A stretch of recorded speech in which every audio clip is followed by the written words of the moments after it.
Assalamu alaikum, my dear students. Welcome to the online series of lectures. आज के lecture का जो हमारा टॉपिक है वो क्वांटम नंबर्स. बेसिकली जो क्वांटम नंबर्स हैं they leads to the conserved quantities. Quantum numbers हैं ये कंजर्व क्वांटिटीज को डिफाइन कर रहे होते हैं. जिस तरह से कोई भी अगर हम एक क्लासिकल इवेंट जो है, क्लासिकल मैकेनिक्स से रिलेटेड इवेंट जो है उसको ऑब्जर्व करते हैं तो उसके अंदर हम देखते हैं कि सर्टेन क्वांटिटीज जो हैं, जिस तरह से कंजर्वेशन ऑफ मोमेंटम है, कंजर्वेशन ऑफ एनर्जी है, कंजर्वेशन ऑफ एंगुलर मोमेंटम है, कंजर्वेशन ऑफ चार्ज है, ये चीजें जो है वो कंजर्व रहती हैं. इसी तरह से जब हम किसी क्वांटम सिस्टम को जो है वो ऑब्जर्व करते हैं तो उस क्वांटम सिस्टम के अंदर भी ये सारी चीजें, ये सारी क्वांटिटीज कंजर्व रहती हैं, लेकिन कुछ माइक्रोस्कोपिक क्वांटिटीज हैं या क्वांटम नंबर्स हैं जिनको हम स्पेशली डिफाइन करते हैं. तो आज के लेक्चर में हम ये देखेंगे कि वो कौन से स्पेशल क्वांटम नंबर्स हैं जिनको हम पार्टिकल फिजिक्स में, क्वांटम मैकेनिक्स में या सब एटॉमिक फिजिक्स में जो है वो स्टडी करते हैं. सबसे पहले हम ये देख लें कि क्वांटम सिस्टम क्या है. बेसिकली क्वांटम सिस्टम जो है वो यूनिवर्स का कोई भी एक पोर्शन, एक बाउंड्री, एक सिस्टम जो हम कंसीडर करते हैं, जिसको हम अंडर कंसिडरेशन लेके आते हैं, वो एक क्वांटम सिस्टम है और हम उसको माइक्रोस्कोपिक लेवल के ऊपर आगे जो है वो स्टडी करते हैं. माइक्रोस्कोपिक लेवल पे जब हम उसको स्टडी कर रहे हैं क्वांटम मैकेनिक्स में, तो उसमें वेव ड्यूअलिटी आ गई उसकी, वेव लेंथ्स और वेव फंक्शंस जो हैं, इन चीज़ों को हम ऑब्जर्व करते हैं. क्वांटम नंबर्स, वही बात जो मैंने आपसे की है भी कि in physics a conservation law states a particular property of an isolated physical system does not change as the time evolves in as system involves in time. In classical physics, we know that a process can take place if it's allowed kinematically.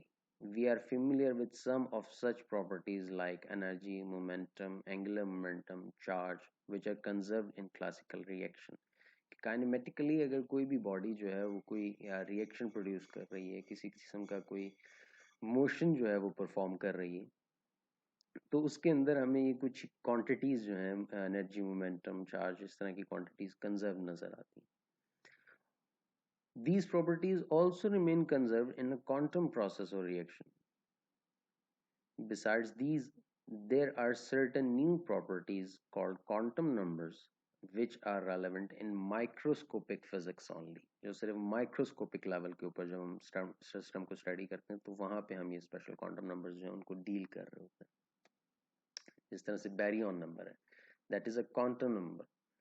Baryon number एक quantum number है जो assign किया जाता है उन particles को जो Baryon family से जो है बिलोंग करते हैं. तो जितने भी पार्टिकल्स बैरियन फैमिली के होंगे, उस ग्रुप के होंगे, उन सब का बैरियन नंबर 1 होगा. उसके जो एंटी पार्टिकल्स हैं उनका बैरियन नंबर जो है वो -1 होगा. और बाकी जितने भी अदर देन बैरियन पार्टिकल्स हैं उनका जो बैरियन नंबर होगा वो 0 उनको असाइन किया जाएगा. तो जब भी हम किसी इंटरेक्शन को, किसी प्रोसेस को क्वांटम मैकेनिक्स में डील करते हैं तो हम एक चेक परफॉर्म करते हैं कि आइदर दिस रिएक्शन और इंटरेक्शन इज पॉसिबल. तो हम उसमें उसका बैरियन नंबर भी चेक करते हैं कि this Baryon number is either conserved और नॉट.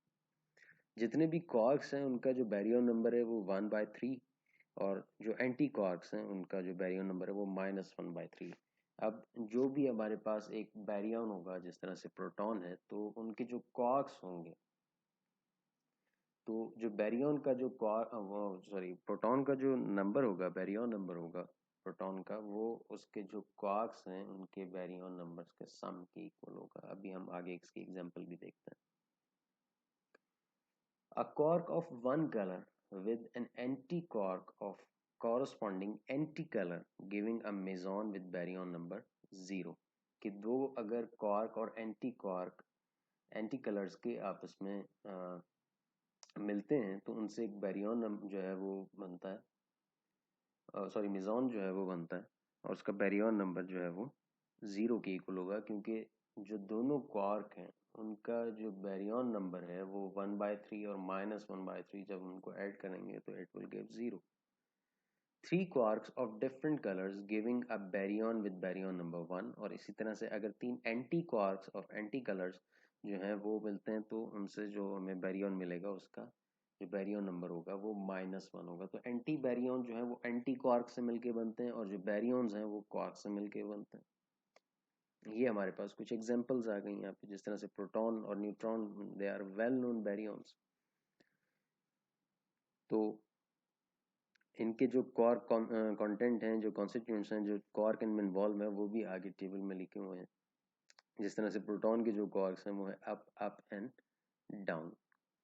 अब इन तीनों का जो बैरियन नंबर है अप अप एंड डाउन, तीनों का बैरियन नंबर जो है वो 1/3 है। तो जब हम उनको ऐड करेंगे तो it will be equals to 1। ठीक है। इसी तरह से neutron up down down, lambda है अप डाउन स्ट्रेंज। तो ये जो है इनके कॉन्स्टिट्यूएंट्स हैं और इनको आप ऐड करेंगे तो ये आपको इनका बैरियन नंबर जो है that will be equals to 1। इसी तरह से एक और क्वांटम नंबर हम स्टडी करते हैं जब हम कोई भी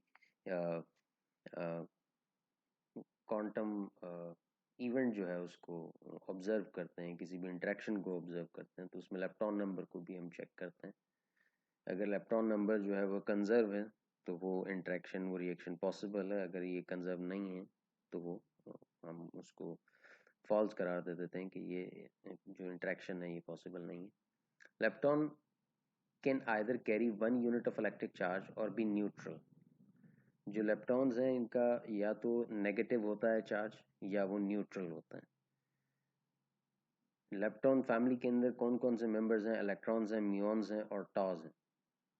इन तीनों का जो इलेक्ट्रिक चार्ज है वो -1 के बराबर होता है और इनके कॉरस्पॉन्डिंग 3 न्यूट्रिनोज हैं जिनको हम इलेक्ट्रॉन न्यूट्रिनो, म्यून न्यूट्रिनो और टॉ न्यूट्रिनो कहते हैं। इन तीनों का जो चार्ज है वो 0 के इक्वल है और इनका जो मैस है वो ऑलमोस्ट ना होने के बराबर है।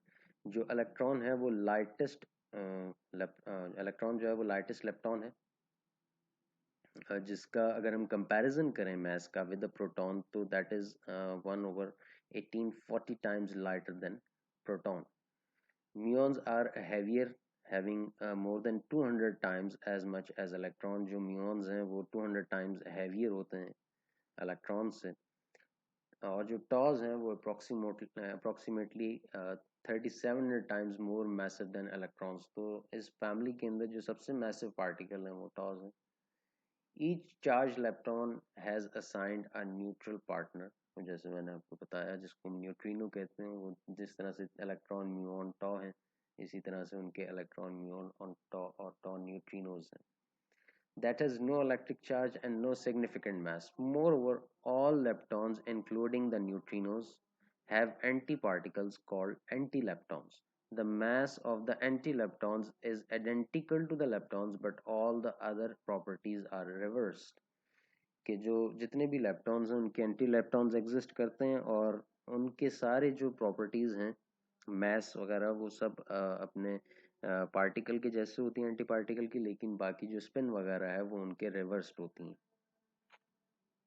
ये हमारे पास जो 6 लेप्टॉन फ्लेवर्स हैं वो है इलेक्ट्रॉन, पॉजिटिव नेगेटिव चार्ज है उसका एंटी पार्टिकल, पॉजिट्रॉन भी हम कहते हैं पॉजिटिव चार्ज, स्पिन जो है वो 1/2 और चार्ज जो है वो -1। इसी तरह से इलेक्ट्रॉन का जो एंटी पार्टिकल होगा उसमें क्या होगा, स्पिन जो है उसकी डिफरेंट होगी और उसका जो चार्ज है वो ऑपोजिट होगा। इसी तरह से इलेक्ट्रॉन के साथ इलेक्ट्रॉन न्यूट्रिनो जो है वो एसोसिएट है, म्यून के साथ म्यून न्यूट्रिनो, टॉ के साथ टॉ न्यूट्रिनो। और जितने भी न्यूट्रिनोज हैं वो स्पिन जो है वो हाफ स्पिन पोजेस करते हैं, लेकिन उनका जो चार्ज है वो 0 के इक्वल है। Quarks. Quark is a type of elementary particle and fundamental constituent of matter. Quarks combine to form composite particles called hadrons. Quarks जो हैं ये constituents हैं basically किसके, hadrons के। जब ये मिलते हैं तो hadrons बनते हैं, the most stable of which are protons and neutrons, the components of atomic nuclei. इनमें जो सबसे ज़्यादा stable hadrons हैं वो प्रोटॉन और न्यूट्रॉन्स हैं, जिनसे हम फेमिलियर हैं, जिनको हम न्यूक्लियॉन्स भी कहते हैं। Quarks are never directly observe और फाउंड इन आइसोलेशन। क्वार्क्स को हम आइसोलेटेडली यानी अलग से जो है वो स्टडी नहीं कर सकते। They can be found only within hadrons which include baryons and mesons. For this reason, much of what is known about quark has been drawn from observation of hadrons. कि जितना कुछ भी हमें quarks के बारे में पता है वो basically hadrons या mesons के थ्रू पता है, क्योंकि हम इनको आइसोलेटली जो है वो स्टडी नहीं कर पाते। quarks के अंदर फिर हमारे पास 6 मेंबर्स हैं, up down charm strange top bottom. उनके एंटी पार्टिकल्स उसी तरह से, उनकी हाफ स्पिन है और उनके चार्जेस जो हैं वो अप का +2/3 है, डाउन का -1/3। बाकी के अंदर भी ये जो चार्ज के हम देख सकते हैं। पैरिटी, पैरिटी क्वांटम नंबर है जिसको चेक किया जाता है during the interactions, parity conserve है या नहीं। पैरिटी बेसिकली क्या है? Parity reflection of wave function changes x to x coordinates to -x, y to -y, z to -z। कि जब हम पैरिटी किसी फंक्शन के ऊपर अप्लाई करते हैं तो उसके कोऑर्डिनेट्स को रिवर्स कर देती है। That is some sort of a symmetry as well. कि जब हम पैरिटी अप्लाई करेंगे तो जो कोऑर्डिनेट्स ऑफ द सिस्टम है वो रिवर्स हो जाएंगे, और जब हम दोबारा उस पर पैरिटी अप्लाई करेंगे तो जो वेव फंक्शन है या जो सिस्टम हमारा है वो दोबारा से अपनी ओरिजिनल स्टेट में आ जाएगा। जिस तरह से पैरिटी हम अप्लाई कर रहे हैं, साई ऑफ आर कोई फंक्शन है हमारे पास, जब हमने उसको अप्लाई की तो आर जो है वो -r में कन्वर्ट हो गया, यानी उसके सारे कोऑर्डिनेट्स रिवर्स हो गए। And then we applied parity again, तो साई ऑफ आर हमारे पास फिर वही ओरिजिनल फंक्शन जो है वो ऑब्टेन हो गया। Therefore P square is equals to 1। इसका क्या मतलब है कि जब आप दोबारा से p को सक्सेसिवली 2 दफ़ा जो है वो अप्लाई करेंगे तो हमारे पास वही ओरिजिनल फंक्शन जो है वो ऑब्टेन हो जाएगा। क्या if parity of a wave function is 1 तो हम उसको क्या कहते हैं? इवन पैरिटी कहते हैं। और इसी तरह से अगर पैरिटी जो है वो -1 के इक्वल हो तो हम उसको ऑड फंक्शन जो ऑड पैरिटी कहते हैं। Depending upon the behaviour of the particle of wave functions, कि हमारे पास कोई भी एक वेव फंक्शन है तो उसकी पैरिटी पॉजिटिव भी हो सकती है, नेगेटिव भी हो सकती है। mesons कैन कैरी पॉजिटिव और negative parity. baryons are assigned positive parity whereas their anti particles carrying negative parity। के जो mesons हैं उसमें दो तरह की जो है वो पैरिटीज होती हैं, पॉजिटिव भी नेगेटिव, लेकिन जो baryons हैं वो उनकी जो पैरिटी और पॉजिटिव होगी और उनके जो एंटी पार्टिकल्स हैं उनकी पैरिटी नेगेटिव होती। Similarly, anti-leptons carry opposite parity to leptons. Photon and gluons have negative parities. Since weak interactions can violate parity, no fixed parity can be assigned to W and Z bosons। के जो W और Z bosons जो messenger particles या quanta of force या mediators कहलाते हैं, इनकी कोई fixed parity जो है वो नहीं है। Parity is a multiplicative quantum number. Parity of a composite state is given by the product of parities of its constituents। इसका क्या मतलब है कि अगर हमारे पास एक इस तरह के पार्टिकल्स मौजूद हैं जिनकी डिफरेंट पैरिटीज हैं, तो अगर हमने पूरे सिस्टम की या उस पूरे फंक्शन की पैरिटी कैलकुलेट करनी है तो हम क्या करेंगे कि उनके सब जो कॉन्स्टिट्यूएंट्स हैं जिससे वो सिस्टम या फंक्शन बना है उन सब की पैरिटीज को जो है वो मल्टीप्लाई कर दिया जाएगा। तो ये मल्टीप्लिकेटिव क्वांटम नंबर का मतलब क्या है कि जितनी भी पैरिटीज उस सिस्टम के अंदर इन्वॉल्व है उन सबको हम मल्टीप्लाई करेंगे तो हमारे पास उस फंक्शन या सिस्टम की टोटल पैरिटी निकल आएगी। स्ट्रेंजनेस क्या है? बेसिकली स्ट्रेंजनेस जो है वो हमें ये बताती है कि जो इंटरेक्शंस होते हैं, जिस तरह के 4 हमने बेसिक इंटरेक्शन पढ़े थे, उसके अंदर कुछ स्ट्रॉन्ग और वीक इंटरेक्शन, इलेक्ट्रोमैग्नेटिक इंटरेक्शन और ग्रेविटेशनल इंटरेक्शंस जो हैं वो हमने पढ़े थे। बेसिक फोर्सेस भी हम इनको कहते हैं। तो स्ट्रेंजनेस जो बेसिकली हमें बताती है वो ये बताती है कि जो इंटरेक्शन हुआ है वो किस नेचर का है।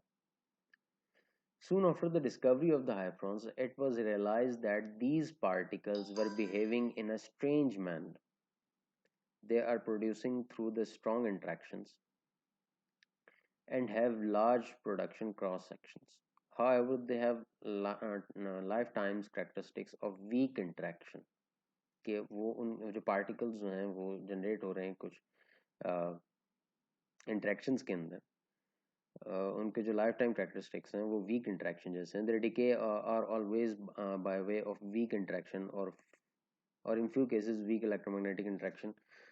These are called strange particle as they are produced in pairs through strong interaction। उनके लाइफ टाइम जो है वो 10 to the raised power minus average life time 10 to the raise power minus 23 seconds के बराबर है, but decay through weak interaction life time is 10 to the raise power minus 8 second. जो strange particles हैं उनके जो डिके टाइम्स हैं, अगर वो स्ट्रॉन्ग इंट्रैक्शन में जो है वो डिके हो रहे हैं तो उनका 10 to the raise power minus 23 second का डिके टाइम है, और अगर वीक इंट्रैक्शन में तो 10 to the raise power minus 8 seconds. तो इस तरह से हम इंट्रैक्शन के बारे में जो है वो इन्फॉर्मेशन ले सकते हैं कि either it is a strong interaction और अ वीक इंट्रैक्शन। तो स्ट्रेननेस जो है वो बेसिकली हमें नेचर ऑफ इंट्रैक्शन के बारे में जो है वो एक्सप्लेन करती है।